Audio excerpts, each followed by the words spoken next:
മതി. വാശിയേറിയൊരു കണക്കെടുപ്പ് നടക്കുകയാണ് കാട്ടിൽ. ആർക്കാണ് ഏറ്റവും കൂടുതൽ കുഞ്ഞുങ്ങളുള്ളതെന്നറിയണം.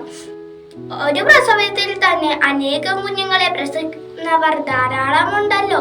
എനിക്ക് 2, എനിക്ക് 3, എനിക്ക് 4, 12 എന്നിങ്ങനെ ഓരോരുത്തരും തങ്ങളുടെ മക്കളുടെ എണ്ണത്തിൽ അഭിമാന പുളകിതരായി വിവരം നൽകിക്കൊണ്ടേയിരുന്നു. കണക്കെടുപ്പ് കമ്മിറ്റിക്കാർ സിംഹയുടെ മുമ്പിൽ എത്തി. അവിടത്തേക്ക് എത്ര കുഞ്ഞുങ്ങളുണ്ട്? സിംഹയുടെ മറുപടി: ഒരെണ്ണം മാത്രം.